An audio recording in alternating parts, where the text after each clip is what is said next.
Yesterday the weather was pretty miserable here, but I had the pleasure of sitting in my pub over there and giving a FaceTime virtual lesson to a new client in Southern California. So Ryan in San Diego, thanks very much. That was great fun. And I already knew what I was dealing with because he'd sent me a swing request. And so I'd seen his swing. I knew what I was likely to need to work on. And it didn't surprise me on the lesson. Why it was so productive is because the things I needed to work on were very fundamental to how to play the game. How do you grip the club? How do you stand? And only eventually, how do you actually swing the golf club? So golf is very sequential in that regard.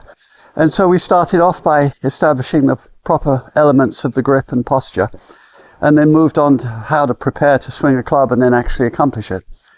We never actually hit a golf ball in the entire lesson, which is fairly unusual, but not entirely so. I don't need to have people hitting thousands of balls and wonder what I need to do and sort of experiment. It's even after that one swing that I'd seen that he had sent me, it was pretty evident what I needed to do. And one of the features I've noticed over the years is that the golfers who are most successful, or the ones that give me the greatest success, in other words, the lesson works really well, are the ones that don't panic and just let me go through my process. And that process is that I am constantly evaluating essentially four things: the shapes, the location, the attitude, and the force vector. Now, I never use those terms on a lesson. It's unnecessarily detailed, and I'm actually working on their individual characteristics that fall under those headings. So one of the features that came up was out of sight and out of mind for most people. I describe it broadly as what your tailbone is doing.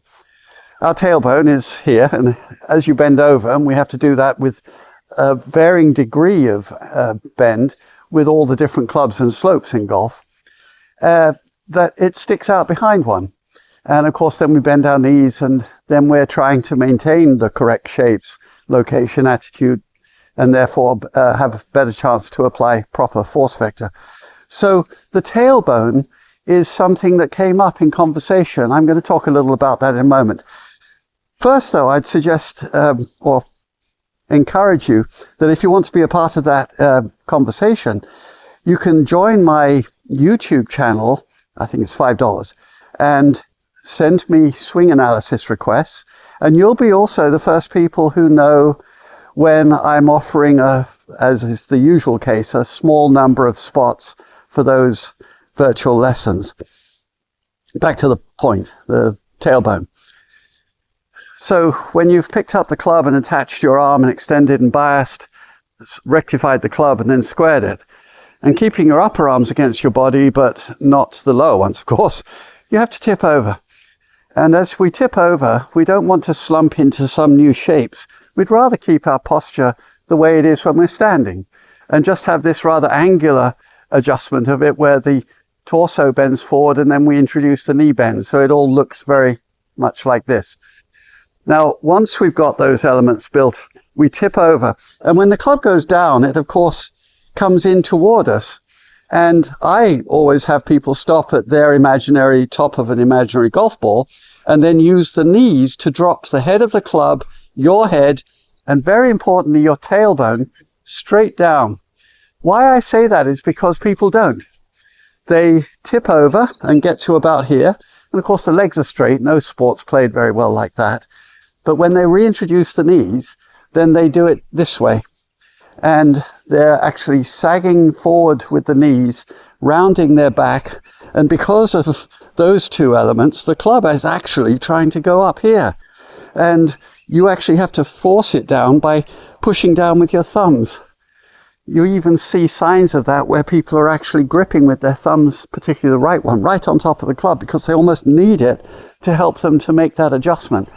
Well, you're sort of messed up at that point because you've now activated the wrong muscles. So everything looks good. You've got the club by the ball. It's generally aimed where you want to go. But you've now got muscles switched on that the minute you start the backswing, snap back into a shape that is more the way you started before you bent over. Here's the problem. that's not going to return to the ball.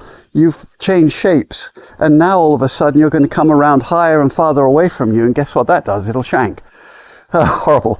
Well, you don't put up with those for very long before you then start to reintroduce your thumbs to force the club down and to force your shoulders into this position to get back to the ball, because if you don't, you won't. And so people are hitting golf balls in these shapes because that's how they started. It changed during the backswing. They have to return to it, and no good comes from that complication. So the tailbone, back to the original point, having tipped and crouched successfully, where you use your knees to drop the head of the club, your head, your tailbone down, and then walk it to the ball, waggle and fire, your tailbone needs to stay behind you. And in fact, very easily in golf, because of centripetal force, centrifugal and centripetal get confused a little bit, we're swinging around a big circle, a heavy object, moving at some speed around a curve. And we're actually applying centripetal force to keep pulling toward the center of that circular movement. Now, as we do, we're bending back into these shapes where the knees have come forward, the tailbone is tucked under, the shoulders have gone like this, and the thumbs have pushed down. And that movement doesn't hit a golf ball very well, because you're seeing a path of the swing that's sort of like a pie crust. It's no longer accurate. We'd like a nice disc. So the tailbone is important because it's the out-of-sight element that keeps these things working. You tip over, crouch, and you'll feel that your tailbone is out behind you. Your job is to keep it there. And I'd go one stage further. Most of my golfers need to be encouraged to feel, Ryan included, that the tailbone is a half an inch nearer to the left heel. And the reason is simple. We're not playing croquet. And so we're not symmetrical. And when you tip over and crouch with all these asymmetries at work, your tailbone is going to feel like it's a half an inch nearer to your left heel. And I talk about halves of inches all the time. I find it valuable because it conveys the right thing. A very small amount that nobody that you play with would see. That's all it takes. And so tailbone is half an inch near your left heel. And your job is to keep it there, and people don't. They lose control of their shapes, location, attitude, and as a consequence, the subsequent force vector, because the tailbone starts during the backswing to shift toward the right heel, or shift forward, as you've already heard me discuss regarding the centripetal force. And so I would suggest that you actually purposely put the tailbone a half an inch near your left heel, and you'll see great champions doing it all the time. It's very subtle, but you'll see them twitching, and what you're changing is your legs. It's not your tailbone, it's nothing up here. It's your legs are learning how they need to be held to keep your tailbone in this position. And then very importantly, I would suggest that you, at the end of the backswing, and as you start the downswing, to feel like you move the tailbone a half an inch toward your left heel again. I say that not because I actually want it, although it is a characteristic of great golfers, but I want you to not move it toward the right heel, which is the, unfortunately, very destructive default.